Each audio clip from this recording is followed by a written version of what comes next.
2 weeks ago, I went to the Blue Ridge Mountains. I thought a week would help me with my first book. I was 34 and needed inspiration. I set up my tent in a quiet clearing. It was beautiful, surrounded by tall trees. I had camped alone many times, but this felt different. The isolation was heavy. On the first day, I enjoyed the peace. I took photos of everything: the trees, the sunlight, the clouds. But then night fell, and I heard rustling outside my tent. I froze. It felt like something was creeping closer. I strained to listen, hoping it was just wildlife. Then, I heard whispers, just soft murmurs. I told myself it was nothing. I should relax. But I couldn't. That night, every sound made me jump. I felt like I wasn't alone anymore. When morning came, I noticed my food supplies were getting low.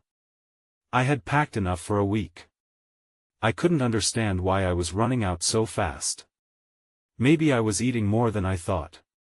I pushed the thought away and took more photos. But I felt different, more on edge. Soon after, I was sure I saw shadows darting between the trees. I thought my eyes were playing tricks on me, maybe a deer. But they were too tall and thin. My heart raced as I turned away, trying to shake the feeling. Was it just my imagination? The next morning, I found symbols carved into the trees nearby. They were odd, simple shapes, but they felt wrong. They gave me chills. I kept looking over my shoulder, half expecting someone to jump out at me. I wanted to convince myself it was just a weird tree. Then, that night, I heard more rustling, more whispers. This time, they were louder, almost frantic. I pulled my sleeping bag tight, shaking from fear. I unzipped my tent, clutching my flashlight. I knew I shouldn't go out, but my curiosity pushed me. When I stepped outside, he was standing there. A man. His eyes were wide, darting behind me. I couldn't move. I opened my mouth to say something, but nothing came out. It felt like the air had thickened, trapping me in shock. "Why are you with her?" he whispered. I turned, thinking someone was behind me, but no one was there. I looked back, and the man was gone. I stumbled back into my tent, heart racing. I never saw him again. But the mountain felt alive that night, alive with whispers and shadows. I didn't sleep. I couldn't shake the feeling that they were watching me, waiting for something. And now, weeks later, I still don't know what happened. But I know I'll never return to those mountains. I tried to push my trip to the mountains out of my mind. I threw myself into work, but the memories lingered. Whispers. Shadows. That man. I didn't talk about it. I didn't want anyone to think I had lost my mind. But my thoughts wouldn't quiet, and every time I reached for my computer, I froze, the screen blurring into memories of the forest. Then, a week after I got back, my friend Mia called. She wanted to catch up over coffee. I hesitated but agreed. I needed to be around someone, even if it felt uncomfortable. I met her at a cafe downtown. The aroma of coffee was welcoming, but I couldn't shake the anxiety. As we chatted about life, I couldn't help but squeeze the edge of the table. I kept glancing out the window, half expecting to see shadows flitting past. Mia noticed. "You seem distracted," she said, tilting her head. "What is going on?" I considered saying something, maybe hinting at my experiences, but I couldn't. Instead, I smiled and shrugged. "Just work. You know how it is." She changed the subject, talking about her new job, but my mind was elsewhere. I wondered if the man had followed me. I'd never felt paranoia creep so deeply into my life before. Later that week, I was browsing online, trying to find inspiration for my writing. I stumbled onto a forum about the Blue Ridge Mountains. The topic caught my eye: sightings of mysterious figures and strange symbols. I clicked on it, intrigued. People shared stories that made my skin prickle. One person mentioned feral people, those who supposedly live within the woods. I read tales of encounters. People who had seen shadowy figures lurking in the trees, cries echoing in the night. Some even claimed the creatures could be behind missing campers. My heart raced as I read each post. Was that possible? Was the man I saw a part of this? Then I came across a post titled, "I should have left when I heard the whispers." The author described the same uneasy feelings I had. Symbols on trees, shadows moving in the dark, lonely whispers. It felt like an eerie connection. Suddenly, I stopped scrolling. There was a photo attached to the post. It was blurry but unmistakable. Symbols carved into a tree. My breath hitched. They looked just like the ones I had seen. I didn't want to believe it. Then I read the last line, "If you hear them, it's already too late." I shoved my phone away from me, my heart racing. I felt sick. This wasn't just paranoia, it was a warning. I had ignored the signs, but now they felt tangible, like a lingering breath on my neck. Just then, my phone buzzed. It was a text from Mia. "Are you okay?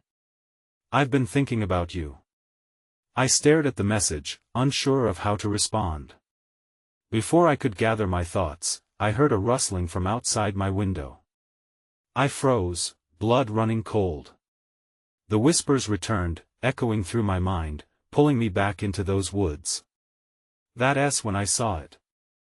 The figure stood just beyond the edge of my yard.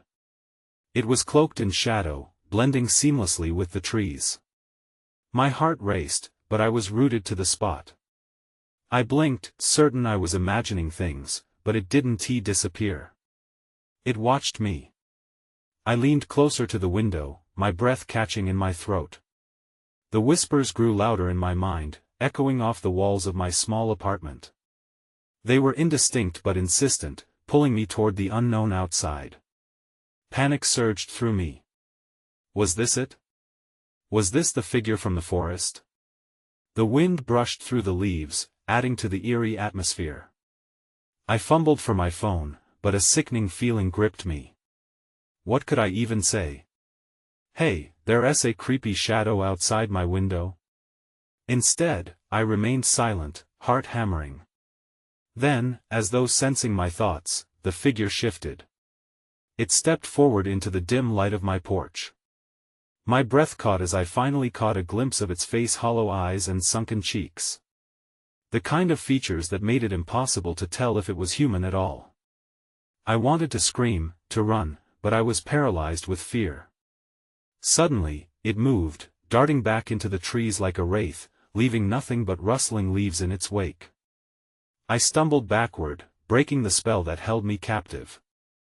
I grabbed my phone, heart racing, and texted Mia frantically, "I think I'm in danger. Can you come over?" I paced the small apartment while I waited, trying to shake the image from my mind. The whispers faded, but the chill remained. It was all connected. I realized the stories, the symbols, the man I saw. A part of me felt I had stumbled upon something much bigger than I understood. Minutes passed, and my phone buzzed. "On my way," Mia replied. I glanced out the window again, half expecting to see the figure return. What if it came back before help arrived? I grabbed a chair and wedged it under the doorknob, my heart thumping against my chest. The moment felt surreal. How could this be happening? I thought about the forum and the warnings I'd read. What did people mean when they talked about feral people? I pictured them creeping silently through the forest, watching from the shadows. Then my phone buzzed again. It was an email notification. I glanced over at my computer, its screen lit up in contrast to the dimness of my apartment. I hesitated, wondering if I should look at it, if it would contain more unsettling information or another warning. My instincts screamed at me to ignore it. But I couldn't. I moved toward my desk, heart pounding louder than ever. The urge to know outweighed my fear. I opened the email, and my breath caught in my throat. The subject line read, "You are not alone. They are everywhere." Suddenly, a loud thud echoed from outside. It sounded like something heavy hitting the ground. I rushed back to the window but froze. There was no shadow. Instead, there were symbols on my porch, carved into the wood. I stumbled back, panic rising in my throat. It was too late. They had found me. I wanted to scream, but the sound caught in my throat. The symbols lay stark and ominous against the worn wood of the porch. My mind raced, trying to decipher their meaning. Were they a warning, an invitation, or something else entirely? I could feel a warmth creeping under my skin, a deep instinct to flee. I backed away from the window and paced, hands trembling. I searched for a way to ground myself. The chaos in my mind made it hard to focus. Then, another thud resonated outside, this time accompanied by a whisper of movement. Was it the same figure? Had it come back? I took a deep breath, my palms slick against the phone. Feeling utterly vulnerable, I picked it up to call Mia, but my fingers lingered over her contact name. What would I say? I left her an urgent text, but I didn't want to alarm her more. Just then, my phone buzzed again. I jumped, nearly dropping it as I read Mia's new message, "I'm outside." "Where are you?" Relief washed over me, but it was quickly overshadowed by a fresh wave of dread. Did I want her near this twisted threat? The thuds came closer. I moved to the front door, still securing the chair under the knob. Each sound struck like a drumbeat, loud and foreboding. I strained my ears, desperate to listen for Mia's footsteps. The shadows beneath the door shifted, warped shapes moving in the darkness beyond my vision. "Please answer," I whispered to myself, my heart thumping like a warning bell. I needed to make a decision. I tiptoed back to the window, glancing outside. My view was blocked by the curtain, but I detected movement on the porch. Was it Mia? I pulled the fabric aside just enough to peek. My heart dropped. It wasn't Mia standing there. It was a shadowy figure. Panic coiled tight in my stomach. The figure leaned against the porch railing, gazing into the distance, oblivious to me. My breath quickened. It looked similar to the one from before, hollow, haunting. I thought of the symbols, of what they could mean. Just as I backed away, trying to make sense of everything, a sudden creak echoed from the back of my apartment. The sound was unmistakable, the sound of a door slowly opening. I whipped around, my heart plummeting. No! If they could get in through the back, I needed to protect myself. I dashed into the kitchen and grabbed a knife from the block, my only sense of security. I gripped it tightly, my knuckles white as I heard soft footsteps echoing against the tile floor. What if it was Mia? What if it wasn't? My mind swirled with the conflicting thoughts. I couldn't risk it. Then the footsteps stopped. I strained to listen, the silence wrapping around me like a thick fog. My pulse roared in my ears. Suddenly, a loud crash came from the back, shattering the stillness. That's when I saw it, a face peering from the shadow of my hallway. Hollow eyes locked onto mine, and I realized it wasn't just one. There were others behind them, waiting. I was frozen, heart racing, knife clutched tightly in my hand. The dim light barely illuminated the faces before me. They were different, and yet the same. All pale, all with the same vacant expression that sent shivers down my spine. "Who are you?" I managed to croak out. My voice was a shaky whisper, barely breaking through the fear that gripped me. For a moment, there was only silence. The figures seemed to shift slightly, a collective movement as if they were sharing a thought, a hunger. I could see now that they were not only in my hallway. They spilled into the light from the back door, creeping toward me with an unsettling grace. Something inside me screamed to run, but the blade felt heavy in my hand. I wasn't about to leave the kitchen unarmed. I backed away, ready to defend myself. Without warning, one of the figures stepped forward. It was the closest, its eyes empty yet somehow filled with intent. I could see a flicker of recognition in its gaze, as if it knew me or some long-lost version of me. "Help us," it rasped, voice like gravel, pinched and strained. The word sent a chill through me. "Help you?" I stammered, my mind racing with scenarios. Help with what? I was supposed to be the one who needed help here. A noise broke through the tension, a muffled thud from outside the front door, loud enough to make me jump. I could feel the air shift, the figures barely reacting, almost expectant. "Stay away!" I shouted, but it came out weak and uncertain. The one in front, the one who spoke, advanced cautiously, its skeletal hand reaching out. It pointed toward the door as though it expected me to follow. My instinct screamed to stand my ground, but my curiosity mixed with fear made me waver. "What do you want?" I asked, my voice trembling as I raised the knife again in warning. The figure paused. "They are coming," it said simply, as if that explained everything.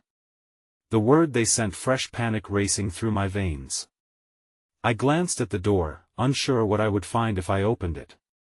I didn't want to know. I backed away further, pressing myself against the counter. The kitchen suddenly felt small, claustrophobic. "I don't want anything to do with this," I exclaimed, the heft of the knife feeling like a thin barrier against the unknown. Then, a desperate whisper came from behind. "Help us before they arrive." That's when I heard it too, the sound of footsteps outside. Heavy, deliberate. I felt the walls closing in, and I knew. I had to make a choice. Should I open the door and take my chances with whatever was out there? Or risk facing these figures that now surrounded me, ensnared in their haunting plea? As the footsteps grew louder, a rising dread settled in my chest. I was running out of time. I had to decide, and quickly. The footsteps reached the front porch, a steady thump that echoed in my head like a war drum. My heart raced, pounding a warning. I couldn't just stand here, caught between the figures and whatever awaited me outside the door. I glanced at the nearest figure, its hollow eyes fixed on me with a sort of pleading desperation. "You have to make a choice," it rasped again, more insistent this time. "They won't stop." With my knife still raised, I shuffled sideways, praying I wouldn't trip.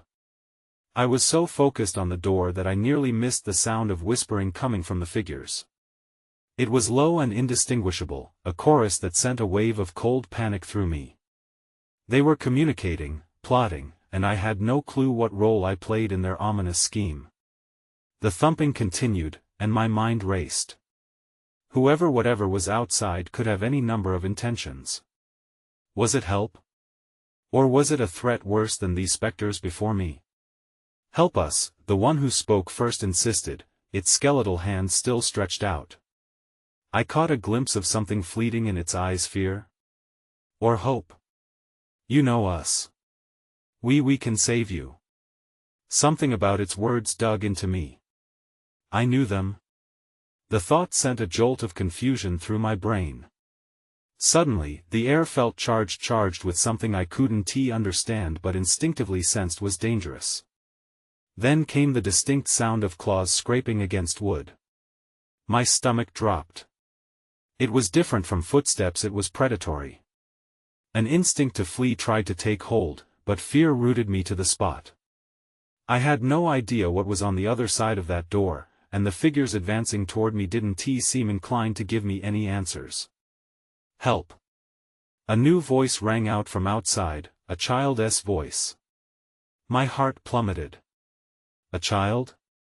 Why a child? The figures hesitated, a flicker of something like panic crossing their faces. The figure that had spoken first turned slightly, its focus shifting to the door. "We need to go," it said urgently. "Now." Adrenaline surged through me. If there truly was a child in danger, I couldn't just hide here. But who were these figures? They seemed torn, caught between the realm of the living and something darker. Before I could make a decision, the front door burst open with a crash. I spun, knife raised, ready to confront whatever horrors might emerge. The light from the doorway cast an eerie shadow, and in the influx of chaos, I finally caught a glimpse of the newcomer. It was a wild-eyed woman, disheveled and dirt-streaked, her clothes torn. "They're coming. We have to hurry." She pushed her way into the kitchen, a frenzied terror driving her. Everything spiraled. The figures recoiled, their vacant expressions shifting to something more akin to fear. "Not her." One of them hissed. "Not again." I didn't know what again meant, but I felt the tension snap. My instincts blared alarms, and I stepped backward, one eye on the knife, the other on the woman. Then I saw it. Something dark slithered in after her through the doorway, something that made my breath hitch. I was caught between worlds, between the woman and the figures. The choice was no longer mine. The unknown was about to collide with the nightmare. The darkness followed her in, a shadow that seemed to pulse, thickening the air around us. My heart raced at the sight, and I felt the weight of the figures shifting behind me, their silence now brimming with tension. "What's coming?" I demanded, my voice wavering despite my attempt to sound brave. The woman didn't answer directly. Instead, she glanced back at the door as if expecting it to burst open again. I barely noticed when my grip tightened around the knife's hilt. "They see you. They'll take you," she hissed, her wide eyes flicking to the hesitant figures. "You mustn't stay here." "Who are you?" I managed, trying to grasp my fear. I needed clarity, but it was like grasping at mist. "They're not what you think." She broke off as a low growl echoed from the porch. I felt the ground under my feet tremble slightly, like the earth was alive and responding to the threat. The figures recoiled again, their faces contorting in distress. I could feel their dread intermingling with mine. "You don't know what you're inviting," one of them warned, its voice sharp and angry. "You must choose." "Choose what?" I shouted, frustration mingling with terror. I couldn't afford to feel trapped, there had to be a way out. "Choose them or us." The first figure gestured wildly at the door, its bony fingers trembling. "It's the only way to survive." I swung my gaze to the door, where a clawed hand grasped the threshold. More of that dark form wriggled into view, and beneath layers of shadow, I caught the flash of predatory eyes. A guttural sound filled the space, closer now, a primal warning as the growl escalated to a snarl. In that moment, something inside me snapped. "Enough!" I yelled, the chaos around me swirling like a storm. I needed to clarify my position. I couldn't choose blindly. "Who are you? Why can't I remember?" The woman bit her lip, hesitating. "We've been drawn to you to try to protect you. But there's no guarantee you'll be safe with us." Her voice wavered, and for a moment, a flicker of uncertainty passed over her. "What do you mean drawn?" "Who?" Before I could finish, the door flew wide open, and a creature lunged in. It was quick, a blur of movement and teeth, its breath hot and foul as it barreled into the kitchen. I barely had time to react. With a surge of adrenaline, I lunged to the side, narrowly dodging its swipe. The figures screamed, a chorus of terror as I stumbled back, the knife clattering from my grasp onto the floor. I caught a glimpse of their faces, their features twisted in panic. They glanced toward the doorway again, and in that brief moment, I understood. They weren't just trying to protect me, they were afraid for themselves. That realization struck me harder than the impact of the beast as it turned, momentarily distracted. In the blink of an eye, the woman rushed toward me, her hand outstretched. "We have to go." I hesitated, torn between the figures who pleaded silently and the terrifying reality of the creature. I barely had time to contemplate my choice. The beast pivoted back toward us, teeth bared. And that was when I really saw it, the faint imprint of humanity in its eyes, shifting like mist. Suddenly, clarity struck like lightning. I now had a new choice to make, and there was no more time to waste. I grabbed the woman's hand and the dark pulsating creature lunged again. The creature lunged, but I was faster. I pulled the woman with me, and we barreled through the narrow kitchen doorway, slamming it behind us. The heavy thud of its body crashing against the door was a violent reminder of the chaos we had just escaped. I pressed my back against the cool wood, listening to the frantic growls as it thrashed against the barrier. What do we do now? I gasped, my breath ragged. The woman looked at me, her face pale but determined. Follow me, she said, her voice firm despite the tremor. She grabbed my wrist and led me down a dim hallway. Our footsteps echoed, blending with the creature's furious snarls. Where are we going? I asked, panic creeping back in. I needed to know. To safety at least for now. We need to get to the others. She pushed open another door at the end of the hall, revealing a small room cluttered with broken furniture and cobwebs. A flickering fluorescent bulb buzzed overhead, casting erratic shadows that flicked across the walls like memories. Others? I echoed, confused. Why can't you just tell me what's happening? But she didn't answer. Instead, she crouched low, peering through a cracked window. I joined her, my heart racing as I glanced outside. The yard was a wild tangle of overgrown grass and brambles. Shadows flitted between the trees, figures moving with a grace that was unsettling. They weren't human. Look, she whispered, almost in reverence.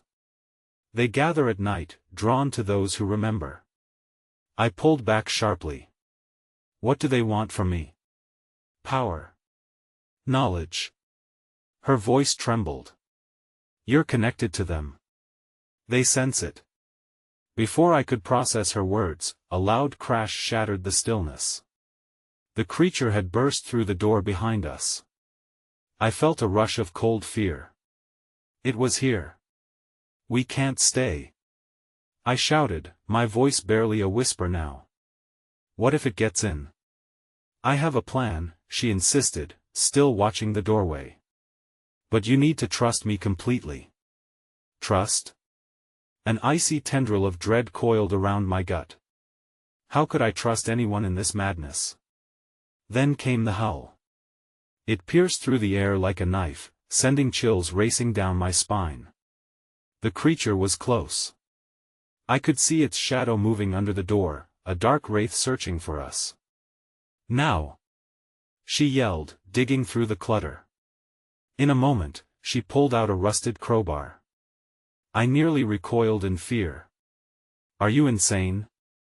I gasped. It's our chance. She snapped, and before I could argue, she swung the crowbar against the window, shattering glass in a flurry of sharp shards. Come on. She scrambled through the frame, and I hesitated at the jagged edge. I had to decide. The creature was coming, the shadows were lurking, and the woman seemed my only chance. I could feel the weight of unseen eyes on me. With a surge of adrenaline, I followed her, my hands scraping against the rough surface. The night air hit my face like a wall, filling my lungs as I tumbled out into the unknown. Everything was dark and chaotic, but I caught sight of her running just ahead. This way! She called, dashing toward the thick trees. I stumbled after her, my pulse racing, and realized it was a choice between running deeper into the woods or facing whatever horrors lay behind us. Then, just as we reached the cover of trees, I noticed something strange. A flicker of light broke through the darkness, illuminating a clearing up ahead. It glowed with an otherworldly hue. What is that? I asked, but the woman hesitated. I don't know, she admitted, her voice thick with uncertainty. As we moved closer, the light pulsed and swirled, almost alive. Then I felt it, an energy that beckoned us, and without thinking, I took a step toward it. That's when I heard the guttural growl behind us rise again, louder and angrier. It was a race against time, and with each step toward that light, I could feel the world shift around me. Everything was about to change. I charged ahead, drawn to the light like a moth. The woman hesitated, her eyes darting nervously. I could feel my breath quickening, but fear turned into a strange sense of hope. Maybe this light was our salvation. Wait! She called after me. We shouldn't take any chances. But the growling intensified, hot breath rising in the air behind us. I wasn't thinking.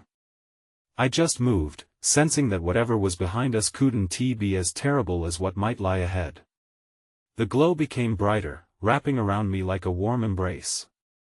I stepped into the clearing, and everything around us shifted. The trees receded, like they were afraid of the glow. I blinked, and suddenly, the surroundings were incredibly vivid, unlike anything I had ever seen.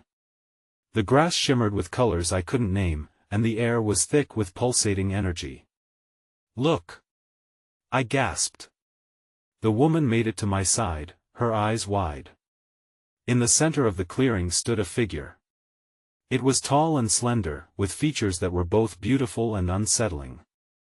The light blazed brighter, illuminating its face, and I could see its eyes deep, dark pools that seemed to pull me in. "What is that?" I stammered. A cold sweat broke out across my back. "I don't know," she whispered. "But it seems peaceful." Before I could voice my doubt, the creature stepped forward. Its movements were fluid, gliding toward us as if defying gravity. The howls from the forest faded, replaced by a haunting melody that echoed through the air. I sensed the others emerging from the shadows, slinking into the clearing like wraiths, their faces also illuminated by that mesmerizing glow. I stepped back, tugging on the woman's arm. "This is wrong. We shouldn't be here." "No. Wait," she urged softly, entranced by the figure. "They need us. They want to help." Help? What kind of help could these abnormal beings provide? The growl behind us morphed into an almost pleading sound, a cacophony of desperate voices. Suddenly, one of the wraith-like figures pointed to the ground, and before I could react, the earth pulsed beneath our feet. I felt the ground tremble, and the light wavered. A low hum filled the clearing, vibrating through my bones. "What are they doing?" I gasped as cracks formed in the earth, glowing with that same eerie light. "I don't know," she said, torn between fear and fascination. Then it hit me like a wave. I realized they wanted something I might possess. My heart raced with panic as memories flooded back, memories I had buried deep inside. Things that I thought were just nightmares. Suddenly, the shadows shifted dangerously close. From the depths of the forest, a figure emerged, hulking and grotesque, eyes glinting in the light. It was the creature we had escaped, and it was hungry, drawn by the very power I had unwittingly summoned. "Run!" I yelled, adrenaline surging through me as I grabbed her wrist. But as we turned, the clearing warped. The exit vanished behind us like a mirage. Our path was swallowed by darkness, and I stumbled, my chest constricted by fear. The creatures advanced, the one in front still emanating that eerie light, and I was caught between the horrifying growl of the predator and the unearthly stillness of the otherworldly figures. "Get back!" I shouted, trying to push her away from the glow. And that's when the figure stepped closer, its eyes locking onto mine, and I felt more than fear. I felt a connection. It was asking me something, but I didn't have the answers. I couldn't understand. In that moment, a voice whispered but crystal clear cut through my thoughts. "You must choose. Choose wisely." And everything went dark. I woke up gasping, the cool air biting at my skin. I was lying in the clearing, surrounded by the towering trees I thought I had escaped. Panic surged in my chest, and I sprung to my feet, scanning the area for any signs of danger. The whispers of the forest were eerily absent, but I could still feel the shadows lurking just beyond my sight. The clearing was empty but felt charged, as if the weight of the world was pressing down. I looked around frantically, half expecting to see the figures, the creature, or even the woman. I searched for the pulsing light I'd seen, but it had vanished, leaving me with an unsettling emptiness. I glanced down at my hands. There were traces of dirt and grass stuck to my skin, reminders of my desperate escape. The last moments echoed in my mind, hollow faces, the terrifying growl, then the darkness. Did I choose to flee? I couldn't remember. All I knew was the weight of uncertainty gnawed at my insides, and a profound sense of loss hung in the air. I stumbled to the edge of the clearing and froze. There was no sign of the symbols carved into the trees, no evidence of the shadows that had haunted me. The sun shone brightly, illuminating the familiar beauty of nature. But something felt skewed, unnatural in the tranquility. I was relieved and terrified at the same time. I took a deep breath and began to walk, seeking the trail I had followed before. Instinct urged me to move away from the dense underbrush, navigating back towards civilization. Each step echoed with uncertainty. Had I truly escaped? Was that it, or was there more? Hours later, I found my way to a small town at the foot of the mountains. The cafe looked inviting, and as I stepped inside, the gentle hum of conversation wrapped around me like a blanket. I settled into a booth, clutching a steaming cup of coffee, trying to ground myself. But the peace was short-lived. I couldn't shake off the feelings of dislocation, of being drawn to something I couldn't remember. I reached for my phone out of habit, but stopped, staring at the wallpaper, a photo from the mountains, serene yet foreboding. A chill swept through me. My instinct screamed to reach out to Mia, to share the strange events, the shadows, the feeling of being hunted. Instead, I took a sip of my coffee and focused on the normalcy of the cafe around me.